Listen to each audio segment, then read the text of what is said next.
What's up, everybody? Welcome to our. We don't even have a name for this, so I don't even know why I'm saying this. We need to figure We out don't have a name yet. beyond it, huh? We really need to think of a name.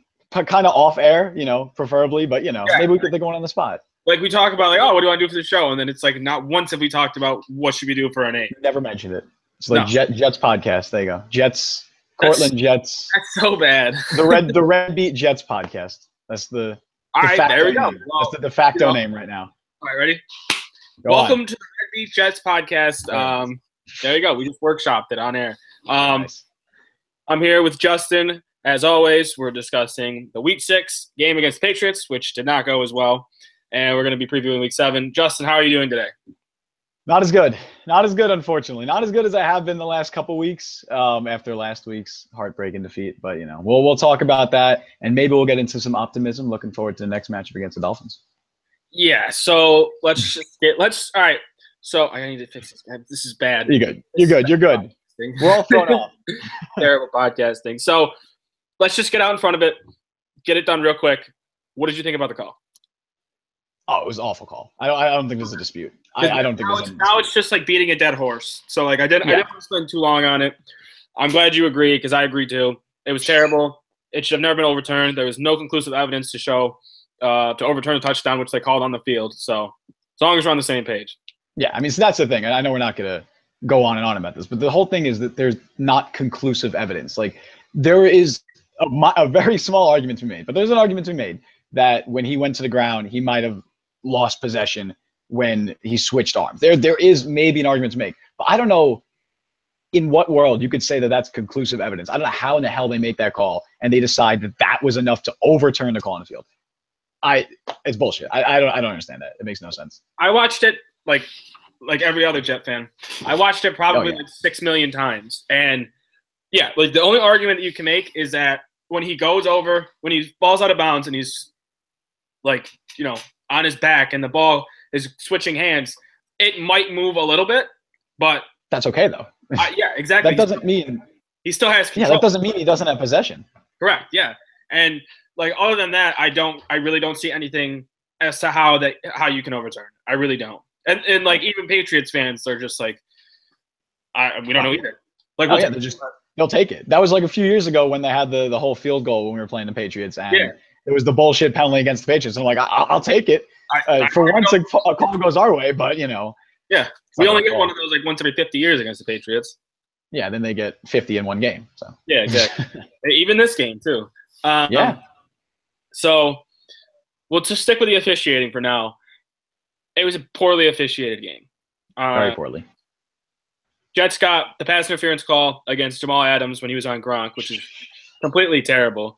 I mean, Gronk pushed off of his face 3 times, and Adams looked back at the ball and tried to make a play on it, and they called the pass interference on him. I don't know how in any world that's a pass interference on Jamal Adams. See, Gronk gets away with those all the time because he's so big. There was another play, like that was a garbage call. It's like Shaq with the Lakers. Yeah, exactly. It's exactly what it is. For some reason, his size gives him an exemption from the rules. But there was another play. It was like the fade into the end zone. It was, again, Adams in coverage. Gronk completely shoves off. And he didn't end up catching it. But he completely shoved off, and he got away with it because he's 6'5". Yeah. And because he's so much bigger. The picked up flag on Robbie Anderson, which bullshit. Which a lot of Patriots fans have said, oh, that's he put Robbie Anderson and Bowser. No. If you I posted the link, I posted the video on my Twitter of the actual play. I saw that. A helmet does not move like that if you get hit in the chest. Like no. And people are saying, well, McCourty pushed and then his head still hit Robbie Anderson's, face mask, chin strap, part of the helmet that you can't hit. Yeah. So he led with his head. Anderson's head jerked back. That's a helmet to helmet hit. And normally, like, there's a lot of those penalties, like the unnecessary roughness penalties that are garbage. But in that case, that's the rule, and that was a dangerous hit. It didn't mean any intent by it. He wasn't trying to harm Anderson, but that's the call, and it shouldn't have been picked up. Exactly, and that's another thing. If you throw the flag, you obviously saw something. Yeah. And with no replay, how do you pick that up? And again, that's another thing. Like it's essentially like overturning. You can't overturn a penalty, but that's basically what they did. They reviewed it and they were like, okay, this wasn't what we should have called. Like, and how do you do that twice? They did it twice in the game. Yeah. So I don't know. Kind of fishy that this happens against the Patriots. I'm not one of those people that's like, oh, the Patriots get like. Granted, they get a majority of the calls, But I'm not one of those people that's, conspiracy theory the Patriots have their own refs. Like, just shut up. No, they're not like paying them off under the table, but it's just, it's frustrating, obviously. And, it's just, it almost seems like it sometimes, but obviously if we think of it logically, they're not. It's like people saying games are fixed. They're not. I've never once, I think that's the dumbest logic ever. But back to Jets football. So the Jets came out and absolutely punched New England in the mouth. Up 14-0. What were your thoughts when the Jets went up 14-0? I was on cloud nine. I was in heaven.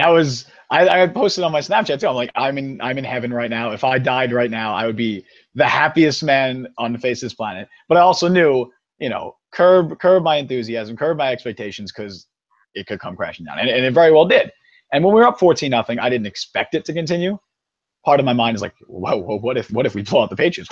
What would happen then? But no, I mean, again, you could blame the officiating all you want, but we were getting beat in the trenches. From that point on, we started getting beat in the trenches. The offensive line couldn't get anything for our run game. What we were doing was not sustainable, and clearly that showed. Yeah, I mean, I like the way that they aired it out to begin with. And then, like, moving forward, it's not like they played bad to where New England was like, let's just take full advantage. It's just like, the Adams pass interference leads to a touchdown. But, like, you're not going to stop Gronk within 2 yards. That's just not going to happen. Yeah. The screen drop interception, which leads to a throw one person and one person only on this planet can make, and then they score the touchdown.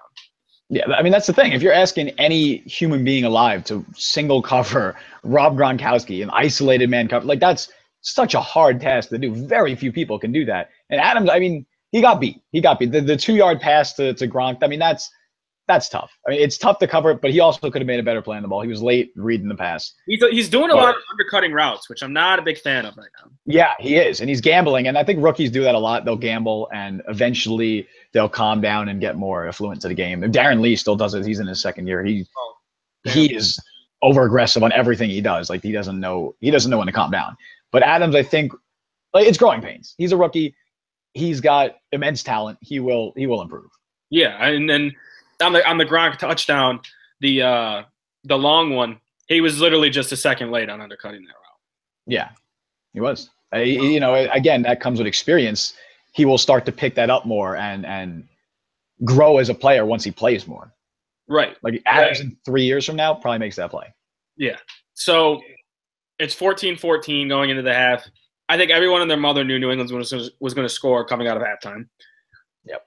It just seemed like the Jets were never out of it, but they were never really in it either.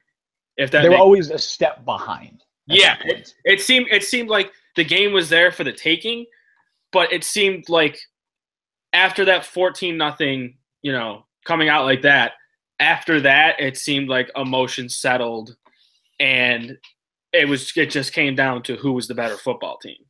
Yeah, I mean, the Patriots are going to lose a game like that one time out of like 15 times because they have Tom Brady, who didn't play his best game. If Brady's on that game, I think that's the point differential is much wider.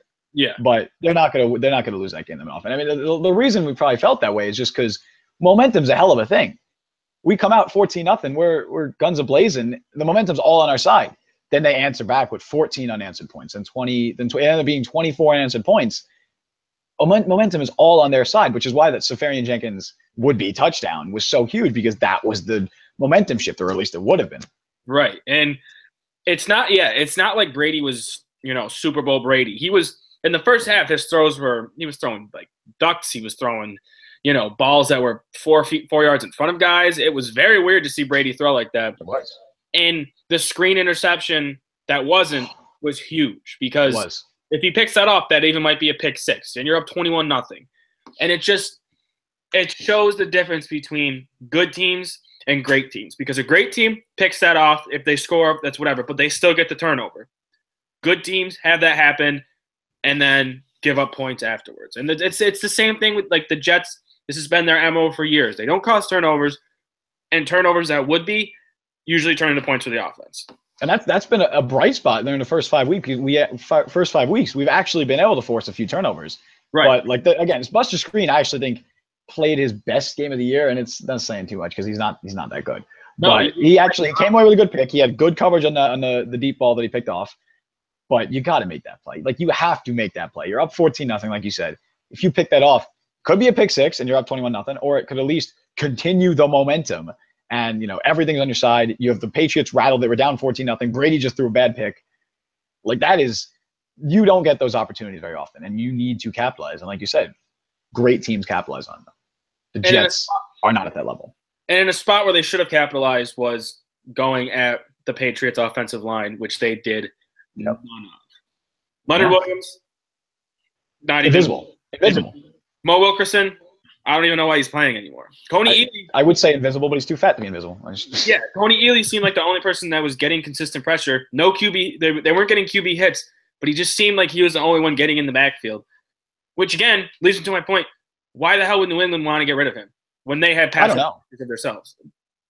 It's a rare mistake on the part of the Patriots. They don't usually do that with their skill players. If they see any kind of talent, they will keep them. But it also could be an attitude type deal. Like they got rid of Jamie Collins last year. They showed that they're willing to cut ties with people, even if they're good players, if they're not fitting in with the New England, motto. And maybe that was the deal with Coney. I mean, I haven't heard any stories about that. He seems like a hardworking guy, but maybe it was something along those lines that he just didn't fit in with them. But whatever the case, it's great to see Coney Ely contributing against his now former team. But like back to what you said about Wilkerson and Williams being invisible, that we got destroyed on both sides of the ball in the trenches. The Patriots were running all over us. Dion Lewis was running all over us. How are we going to stop anybody if we can't stop Dion Lewis in the Patriots running game? If Tom Brady beats you, fine, join the list. That's every NFL team. Tom Brady will beat any NFL team. If Dion Lewis is the reason we're losing that game, that's a damn shame. When you pride yourself on your defensive line, and I mean, I would say linebacker, like Demario Davis has been playing very good, and Darren Lee, even the past 2 games, has been playing good. When you pride yourself on that, and you just get cut up by the Patriots with their bad offensive line, that's not a good look for your team and your guys on the field. I mean, we've been talking about how great this Jets defensive line is for years. Yep. They don't do anything. They do nothing. They don't get the quarterback. They can't stop the run. Like, what else is there to do besides, like, it's coming to the point where you might have to bench a guy like Mo Wilkerson just to be like, hey, I agree. You're not doing shit right now, buddy. Like, we're going to put a hungry young guy in, put Josh Martin in there for all I care, and have a guy who's hungry, who's quicker, who actually gives a shit about what's going on in the field, and put him in the game. Bring back Deion Simon. Play him. Right. Where's Deion Simon is sitting in the practice squad? Why is he in the practice squad right now? I don't understand it. Because, and I don't know. It's come to the point where we got to realize that we got to look in the mirror and realize that one of our supposed strengths is now a glaring weakness. Like, our defensive line is the biggest weakness. Our defensive line and just pass rush. Our front seven, really, in general, is our biggest weakness. Maybe as a team. Definitely on defense. Maybe as a team. Our secondary is playing well. Secondary is playing very well. Even special teams hasn't been bad. It's been really, really good. That's not something that we've been used to since Mike Westhoff left. And so, like, yeah, I mean, looking at it in the preseason, what was the weakness in the Jets defense? The secondary. Yeah. That's the strength then. Young safeties. We don't know how they're going to perform. Now it's the strength. We got Mo Claiborne playing like the number one that he has shown that he can be. Yep. Knock on wood that he can stay healthy for the rest of the year. But he's been playing phenomenally. I mean, you're not going to stop that Brandon Cooks pass. That's, I don't know any corner in the league. Maybe perfect throw. Prime Revis would have gotten that pass. That's Brady being Brady. Yeah, exactly. Like I said, one person on this planet can make that throw. Yeah. And it was Brady. Mo Claiborne's playing great. Even guys like Screen and Roberts and guys that are filling in at corner, they haven't been bad. Like, take away the first 2 weeks, which the first 2 weeks kind of just seemed like, growing pains as a whole team. They were figuring themselves out. Yep. And then, they just played a good Oakland team at the time. After that is where I kind of really gauged this Jets team. And not just because they won 3 straight, but it's because they finally started to look like a team. And the corners have been filling in great. Like, we talked about who's the number 2 if Claiborne, is the number 1. Screens played good. Not a lot of penalties. Roberts has played good. Burris. Taking a step back. Yeah. But even just guys that are just developing, like Terrence Brooks has been playing well. He's been playing very well. Like, just having those guys play well is great for the secondary, but it's impossible to cover for 5-6 seconds when you're not getting any pressure. Especially when you have Tom Brady at quarterback. Correct. Like Darryl Roberts has been a hell of a find. Like this guy, we got him off the scrap heap last year. And an interesting note, I know he's a former Patriot. I believe he was a draft pick of the Patriots. I think he was a seventh rounder. So that's another player we took away from them that's now contributing for us. He's been really, really good. Since like Justin Burris, I was very high on him coming this year. I wanted him to play. I wanted him to be the starter in the base defense, screw buster screen. Screen's good as a nickel blitzer. That's right. What he's good at. He's a below average corner who has a tendency to get some holding penalties and whatnot. I was very high on Burris, but he took a major step back. That Oakland game really exposed his weaknesses. And you could say it was just Crabtree, but then when Roberts got hurt in the Browns game, Burris comes in and gets toasted by the Browns receivers. Who are the Browns receivers? Rashard Higgins?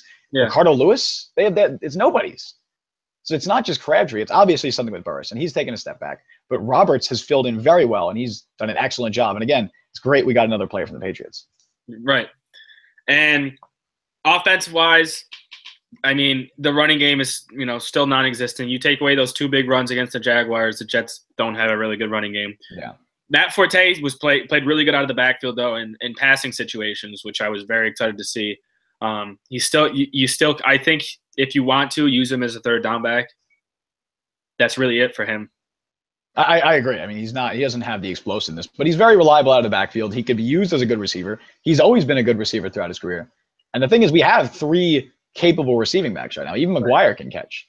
But, I mean, when Powell gets back, which I think it should be this week. I think I'm hearing he's going to play this week. Yeah, he's playing this week. Yeah, so that's good. Like, give him the majority of the carries. But it really just comes down to the offensive line. Like, nobody is human beings can't run through brick walls, and that's what the offensive line is right now. The offensive line, every backyard. How are you gonna find any holes there? The only success we had was running to the outside, and that's dangerous because if one of our tackles gets beat, there's an unblocked guy, you're losing 3 yards. Right. Like, we need some kind of a push from our O-line, especially against Patriots defense. Patriots D-line is nothing. That's not that good. No. They have a below average defensive line. How are we going to fare this week against the Dolphins? Cameron Wake? Dominican Sue? Yeah, I know. I mean, it's they're going to have to figure out something fast. McCown played competent. He didn't play great. They had the bad interception to Robbie Anderson, which is not mainly his fault. But it was Anderson's fault, too. It was both of their faults. It was both of their faults. McCown stared down the route from the snap. Robbie Anderson ran a bad route. Or just a poorly – it was bad effort on the route. Poor play. It was just bad effort. I do like the receivers, though. Like, this is – you bring a Nunwa back next year. You keep a guy like Kearse. Keep Curley on the roster. You have Robbie Anderson. Maybe go out and – take a flyer on it. No, I wouldn't even say take a flyer on it because you still have Stewart. Ardarius Stewart. If you don't want to use him, that's on you, I guess. But like, this is a competent receiving core, and then you add in Safarian Jenkins, who is probably the Jets' best offensive player right now. I agree, 100% agree. And I'm glad that they're using him more. I'd like to see more downfield routes for him because these short little 4-yard outs and like crosses are like, okay, I get it, but he can do more damage if you get him the ball downfield. He's a big guy. He obviously can catch like anything that's thrown to him, and he's hard to tackle. So I'd like to see them, move the ball to him more. I like the touchdown pass to him. Malcolm Butler still getting beat by Jets' number 2 receivers. That'll never. But yeah, this is a good receive. It just comes down to the running game. If they can get a running game established in Week 7 against Miami, that's going to open up the passing game, and we're probably going to see more of what we saw in Week 3. Exactly. If you're asking Josh McCown to throw the ball 47 times in a game, you're probably not going to win. It's a damn miracle that we were so close to winning that game with Josh McCown throwing almost 50 times and over 350 yards, whatever it was. That's ridiculous. We need to get holes open in the running game, and that'll open up the pass game more. Because right now, the Jets' MO on offense has been, like you said, the 4-yard outs to Kearse or to Safarian Jenkins. Anytime there's off coverage, it's immediately just a 4-yard out, and then slowly push up the field. The only time we go deep is Anderson. But yeah, if you can get Safarian Jenkins downfield more, he's a big body. In a way, he's our Rob Gronkowski. In a way, he's our Gronk. He's a big body receiver who can go up and get the majority of passes you throw to him. Yeah. Run a seam route with him. Have Kearse run a C route. Have him run a seam. and hit Safarian-Jenkins. Hopefully they realize that. One last thing about the Patriots game. Bowles has had his team ready to play every single game this year. It's a testament to this team that even after the Safarian-Jenkins touchdown, they were still in the game. They were still fighting. That's a great thing to see moving forward with such a young team. I agree, and that's a lot of credit should be given to Todd Bowles this year. And again, he was all the Jets fans were shitting on him. Like he was the main culprit of the Jets team going into this year. Like, oh, fire Todd Bowles after the 0-2 start. It was like, fire Todd Bowles. He's not going to make it through the season. He's turned this team around, and he has them playing with a fire under their asses, I guess you want to say. Like, yeah. He's not a Rex Ryan type coach that's just going to yell and he's going to scream. I like Rex Ryan. I liked Rex Ryan a lot. Bowles he's very mild demeanor. He's a calm guy, but he's got them playing hard. Most of them, not Muhammad Wilkerson aside, he's got them playing hard, and that's really all you can ask from a coach. I'm even hearing people saying he is a coach of the year candidate. I don't think he's going to win it, but depends on how we play for the rest of the year. Definitely, as through 6 weeks, he's definitely a coach of the year candidate in my mind. Absolutely. With his preseason expectations for the Jets and the talent that is on this roster, he's definitely up there for coach of the year. So the Jets going to Miami, 3.5-point underdogs this week. Well, what are you looking for this week against Miami?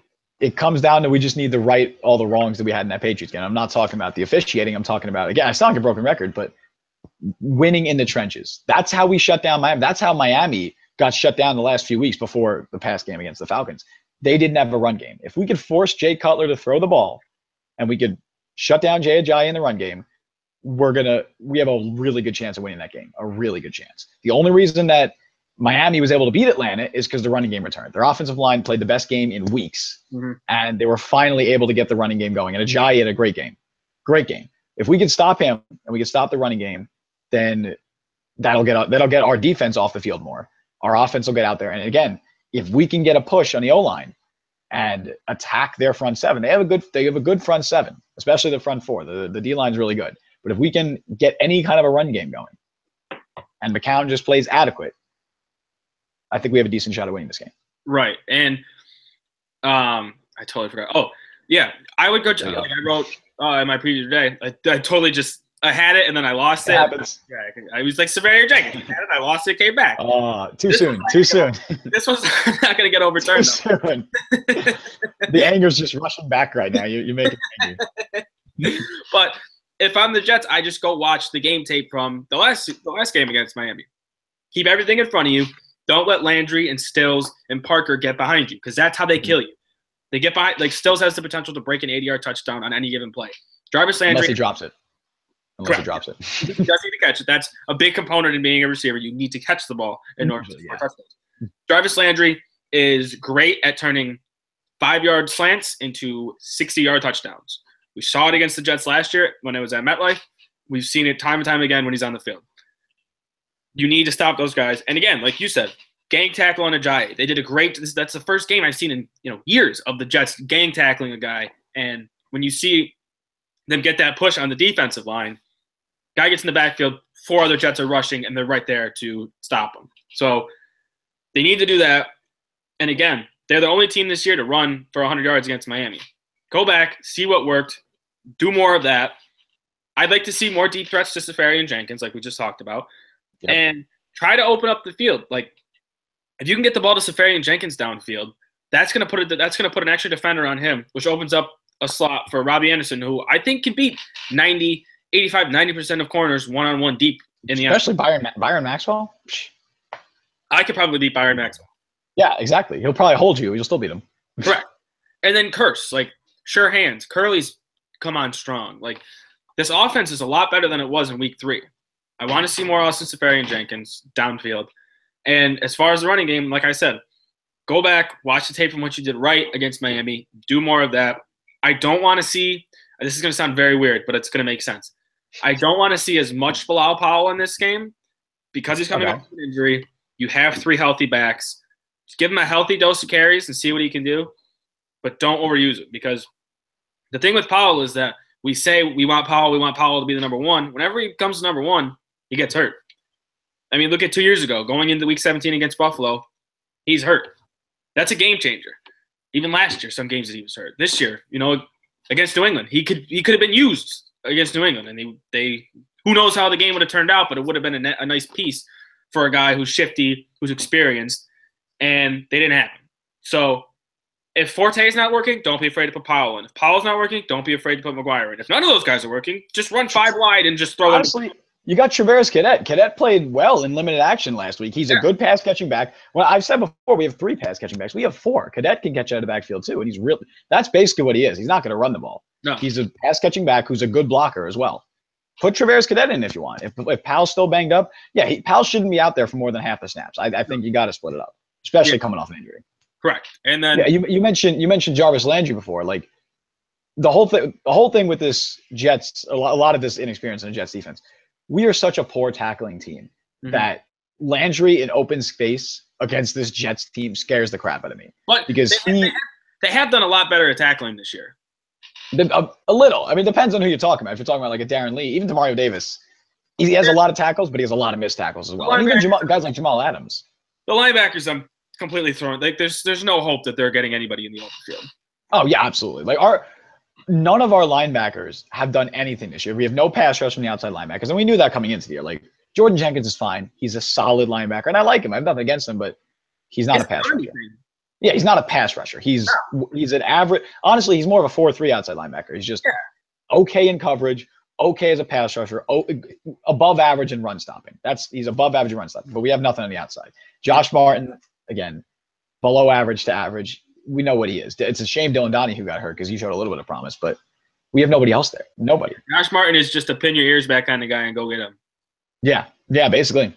So yeah, I mean, like the Jets did a good job last week of keeping things in front of them with Hogan and Cooks because those guys scared the shit out of me. I could easily see a breakdown in coverage, 80-yard touchdown pass to either one of them. And they played very, very well in defending the deep ball.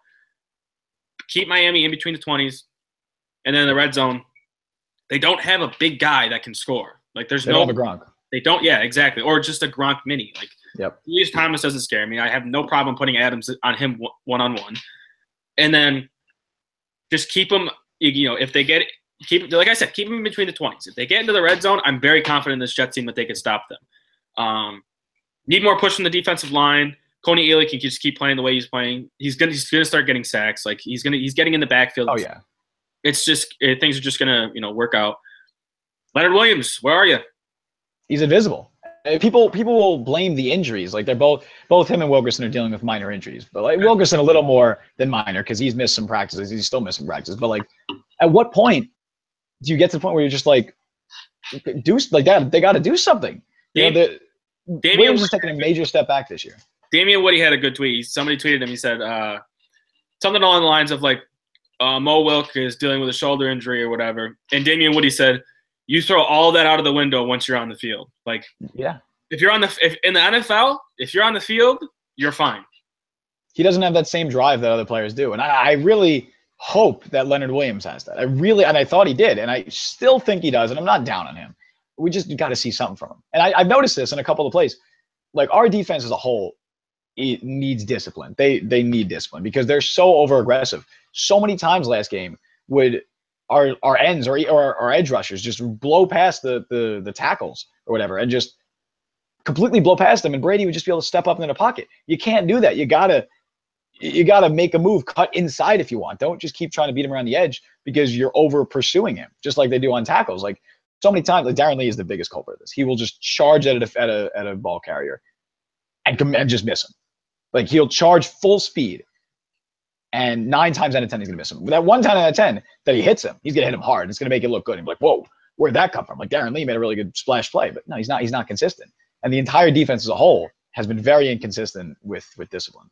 Yeah, and like that Gronk touchdown was a perfect example. They just bull rush from the outside. Brady takes 1 step up, hits Gronk.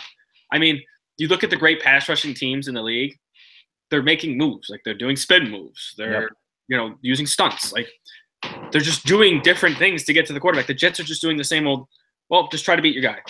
Exactly. And you can't do that. You can't, and that's because we don't have an edge rusher on this team. And you got Kevin Green as our outside linebackers coach, right? You'd think he would be teaching him some moves.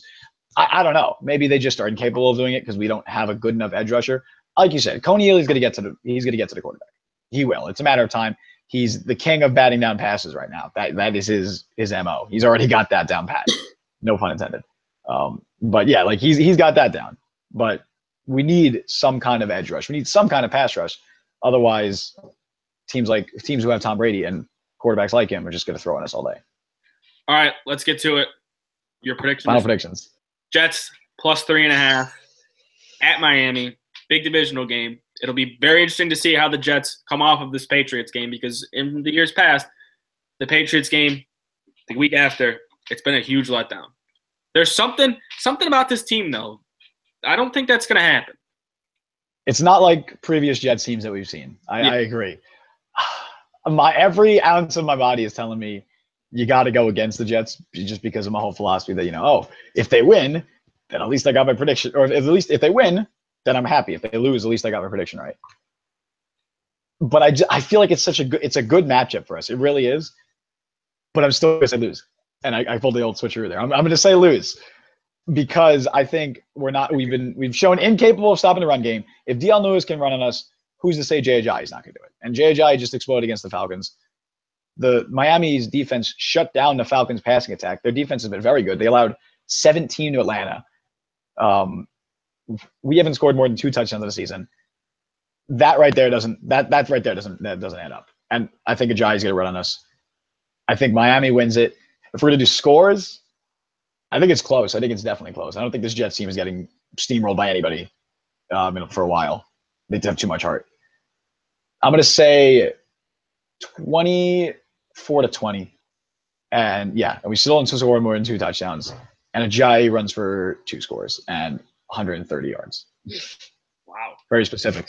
I am taking the Jets 28-17. Ooh. 28. We haven't scored more than 2 touchdowns. You think we're scoring 4? I got there's some weird feeling inside my body which tells me this Jets team is going to explode this game. I don't know why. They're pissed. They're pissed. Yeah, there's just something in me that's just like, I think this is the exploding game. They're not going to get quite to 30. Dolphins can't score at all. Unless they have the running game, and I think the running game is going to go off this week. Is Jay Cutler still the quarterback? What? Is Jay Cutler still the quarterback in Miami? Okay, he is. Okay, yeah, then I'm taking the Jets. All right, there you go. I'm not. If Matt Moore's in, maybe all right. If Matt Moore, this game's over. Like, the game's over before it even starts. Dolphins win. Yeah, exactly. I'm petrified of Matt Moore. I'm taking the Jets 28-17. That's fair. I can't. I think the running game's gonna be too much. We can't stop. I don't think we're scoring 4 touchdowns. I got something in me. Their defense has been good. Either way, both teams will be pissed going into this. The Dolphins are pissed that we just blew them out last time. I mean, the score is 20-7, but we blew them out. We absolutely dominated that game, and we're pissed about last week. We are. By the way, you got division rivalry. Teams hate each other, and they're both pissed. That's great football. Yeah, should be fun. All right, we'll be back next week, next Thursday. The Red Beat Jets podcast. The Red Beat Jets podcast. There you go. As we workshopped in the beginning of the show. Hopefully the Jets win this week. If not, hopefully it's a good game at least. I don't want to see them get blown out and ruin another Sunday.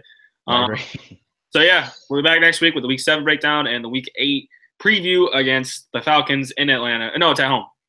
Yes, it's at home. And then they play Buffalo on Thursday. At least we get to watch it up here. Yeah, I have to stream every Jets game. I finally get to watch that one because it's Buffalo.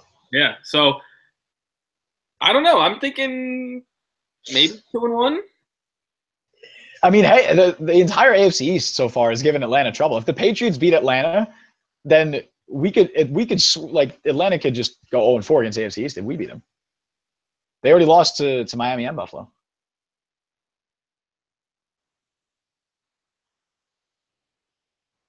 Uh-oh.